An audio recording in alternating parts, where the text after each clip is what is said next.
Hey guys, welcome back to my channel. It's Robin here and we're here to make another cold process soap. So let's just get right to it. I'll start explaining what's going on here. Okay, so in here I have already added my coconut milk. I did not mix it up yet. I think it looks really cool actually. I wanted to show you because it's not going to blend all that coconut milk and oil until I use my stick blender, but I just love all that. I think it's really cool. So anyway, I'm going to quickly blend that up just to have it already mixed together before I add my lye solution. And then this is my lye solution, and it is just distilled water, sodium hydroxide, and sodium lactate.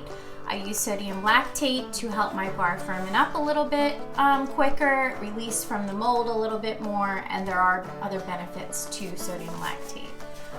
There is coconut milk in every one of my soaps, unless I'm making a soap that's particularly goat's milk or something like that, then there wouldn't be coconut milk added. But I do what's called the milk and oil method, where there's just a portion of my lye solution removed. A portion of my water in my lye solution is subtracted to accommodate for what I added in the milk. Okay, so here's my stick blender. Let's get these bubbles out. And let's get to making some soap.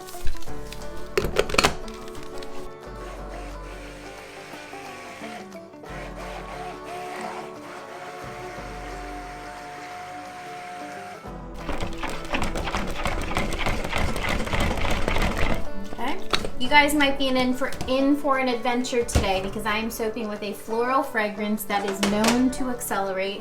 I was not going to record this, and I decided, you know what, let's just see what happens. And it might end up being a disaster, and if it is, you guys get to see what happens when you soap with a fragrance that accelerates. Okay, so I always strain my lye solution, even if there's no milks in it. It's just something I do. The little residual bits that you see in my strainer are either saponified oils from a little bit of oil being left over in this pot from before, since I hand wash everything, or it could be what's called lye lint. It's more likely saponified oils because I don't soap in a very cold room, and I believe lye lint happens more frequently if you soap in a very cold room, or if your lye has been cooling for a while, which mine has not. Okay, let's bring this to a very light trace.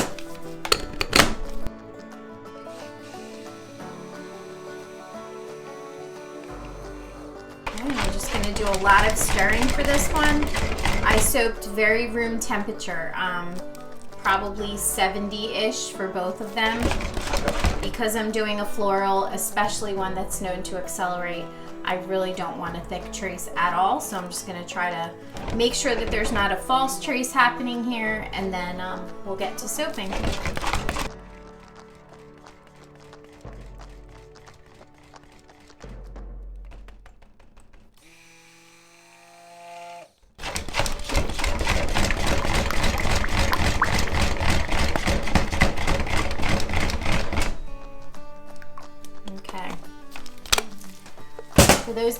For those of you that are just watching and you do not make soap, acceleration means when the soap decides that it's going to speed up really quickly and turn into soap quicker than you anticipated.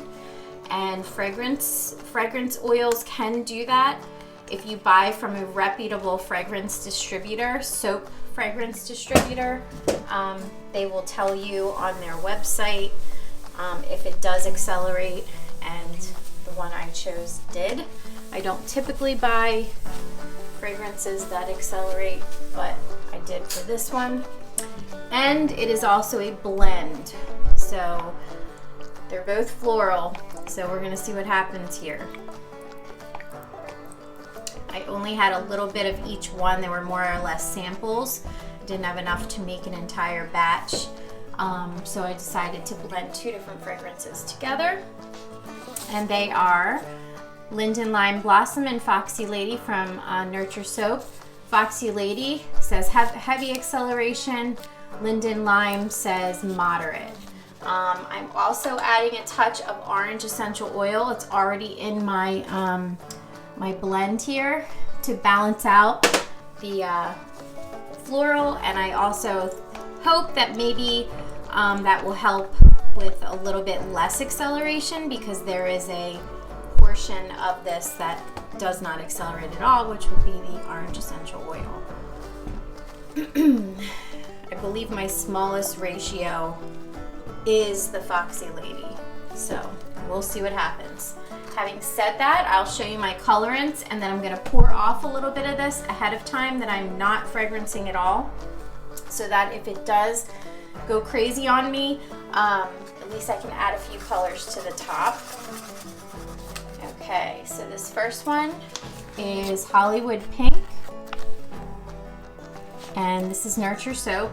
And I do have a little bit of titanium dioxide in here too. I'm actually just going to be pouring the soap into these little Dixie cups and mixing there. They're just going to be enough to do like a sweet little swirl, nothing substantial. You can see I have a little drop of TD in here.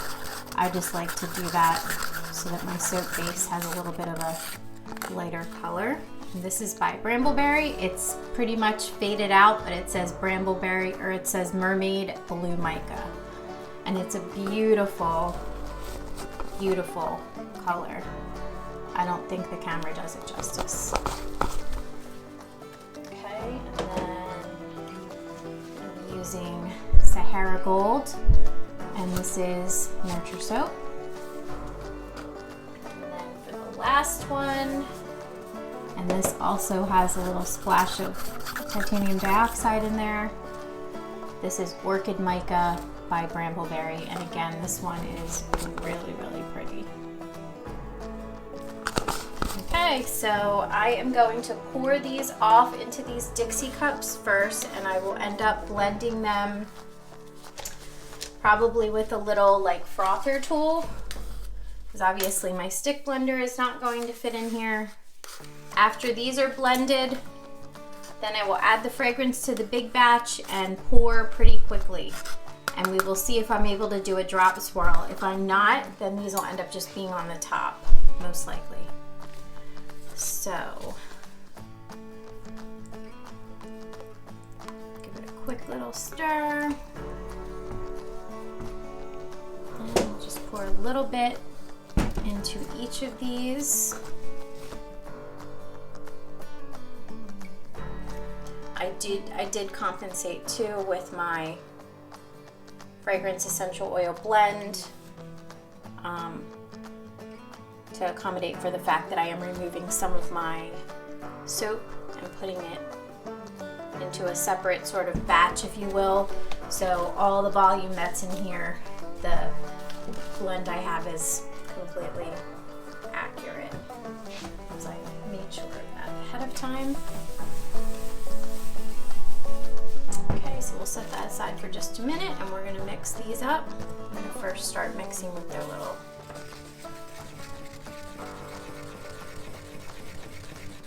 popsicle sticks, and actually I don't think I'll need the frother.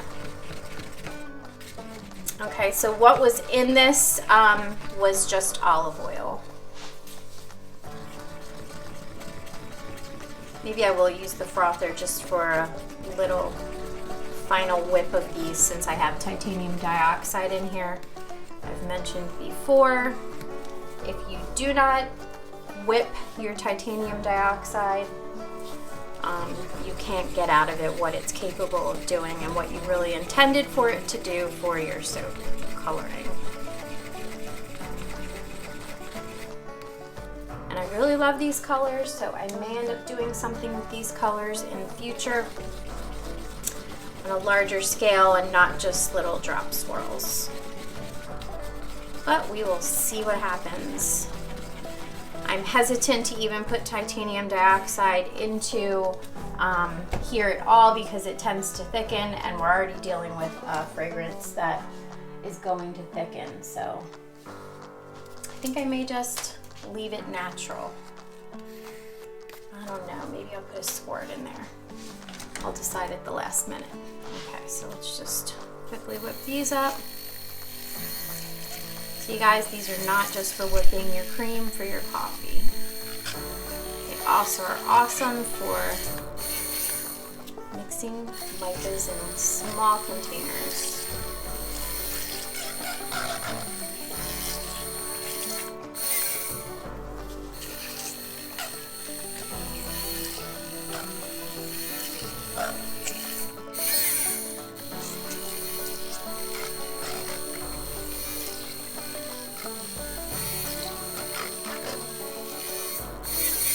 Alrighty, so we will set these off to the side. And let me see what this looks like. Very, very fluid, really, really a nice trace. I would say it's like a really light trace. It's not just traced. I think we'll just put a squirt of TD in here. And this is titanium dioxide with just a little bit of distilled water. We will literally do this just enough to incorporate it.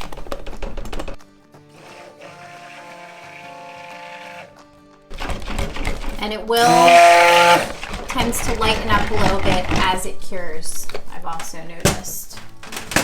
So it will not be quite this yellow, I don't think.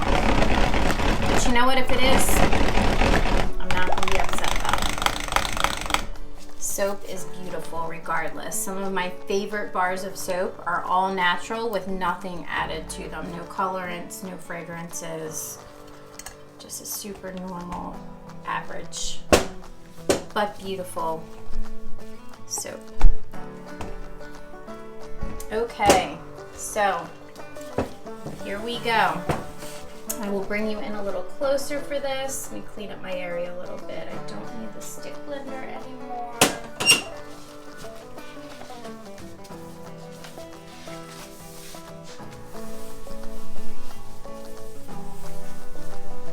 We will see what happens. I'm trying to decide if I even want to pour some of them in first. I don't think I will. All right, so here is our fragrance blend. I got some kaolin clay in here. Helps to retain the fragrance. Also, ricing could happen, which makes it, which when you add the fragrance oil, fragrances that are kind of bad behaving fragrances, when you add it to the batter, sometimes ricing can happen where it looks like little bits of rice forms, but typically you can beat that out with your stick blender. So I still have that set aside in case I need it. Okay, so here goes. Let's see what happens.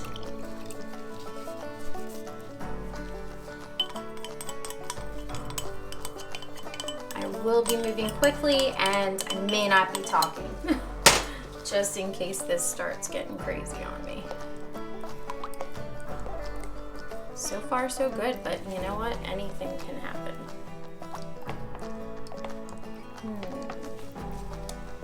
Maybe because of my blend and I'm soaping really cold. It's doing really, really well. It's awesome. All right, so I think I'm just gonna quickly pour this in and then I'll do a drop swirl.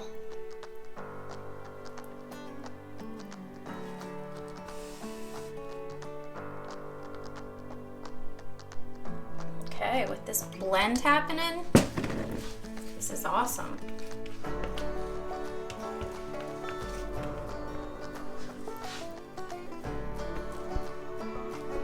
Amazing, super awesome.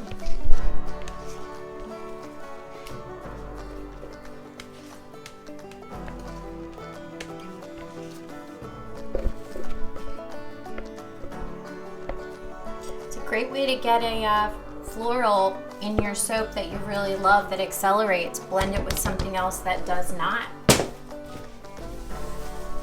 So that only maybe 50% of your fragrance is that floral. Let me pound this down.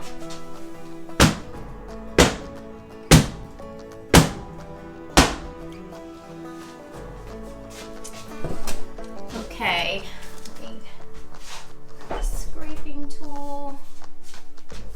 Bring you in a little closer. Okay. Stick blender out of the way.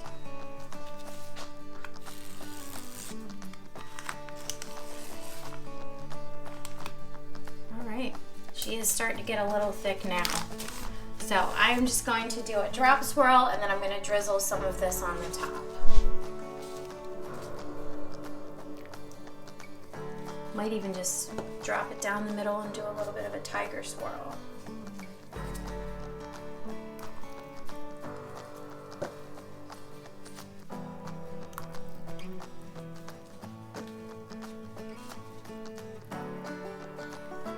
Awesome.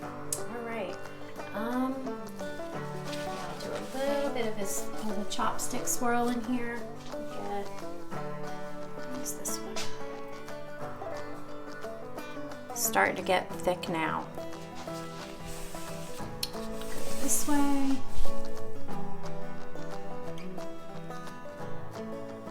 Okay.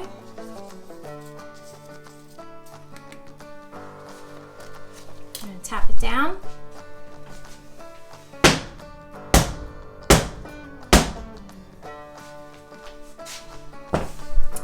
And we will finish off by just drizzling it down in a line.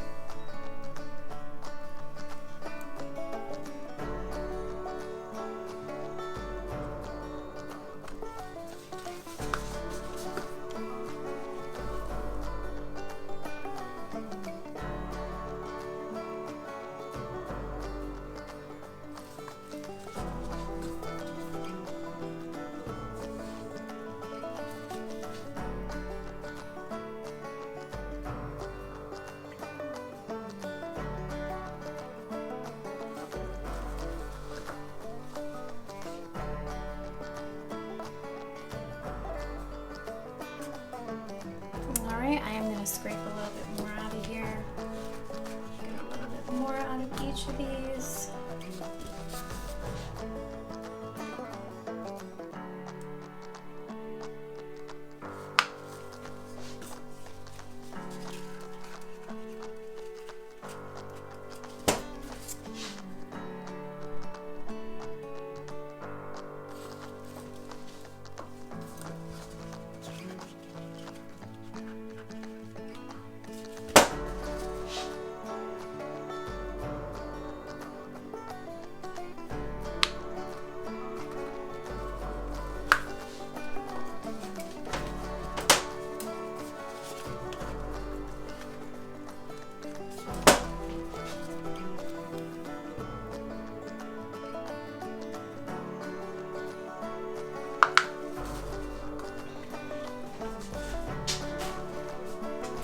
Okay, so I'm gonna let this thicken up just a little bit because the top is super fluid and I wanna do a little bit of a design with that. So I'll let it sit here for just a few minutes and thicken up. Let's see. This top is real drippy. I think I'm just gonna go for it and see what happens.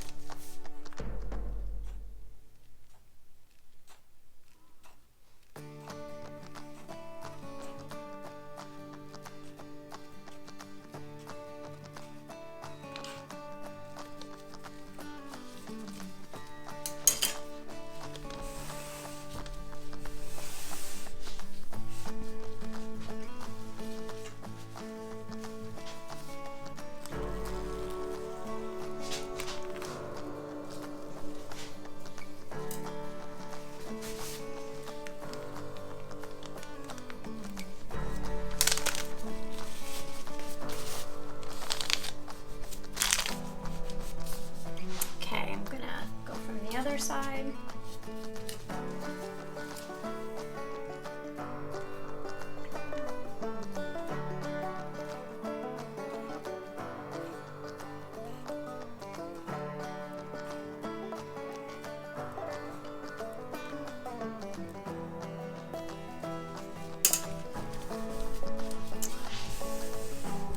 And you know what? I think I'm just gonna leave it like that, which is really hard to do as a soap maker, but I think when it's cut, it's gonna look awesome. So here is the top, and if you stick around for just another minute, you guys can see the cut. Hey guys, so we are back to cut this floral citrus soap, and you can see the top. before I cut into it. This is a lot different than I normally do. I don't usually go quite so bold of color.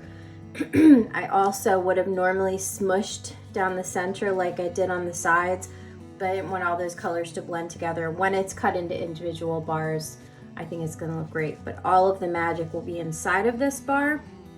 So hopefully it turned out good. So like I've said before, I like to cut on the side for our DIY mold here. I'm gonna cut off a little sample on the end, and the end piece is also uneven. So we will see what the inside of this looks like in just a minute. Again, this is scented with a blend of some florals that I thought were going to accelerate. I added a little bit of orange essential oils to it as well to kind of mellow out the floral scent, which I think it's really nice now. It's very light, but to me that's totally okay. All right, so we just have a baby swirl here. Little baby swirl. Didn't go down too far because the soap was already starting to solidify, or saponify rather, from the floral fragrance.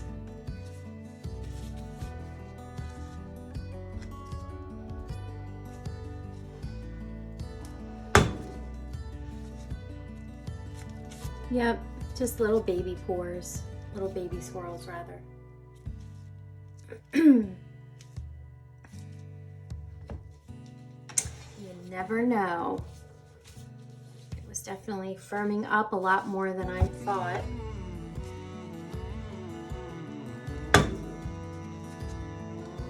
They did not go very deep at all, did they?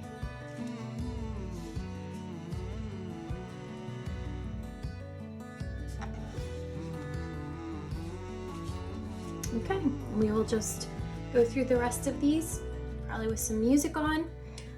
If you guys have not already subscribed to my channel, I would appreciate that. If you like this, please feel free to like it and come back for some more soaping adventures. Thanks. I hope you have a great day, week, night, whatever it might be for you. I appreciate you watching.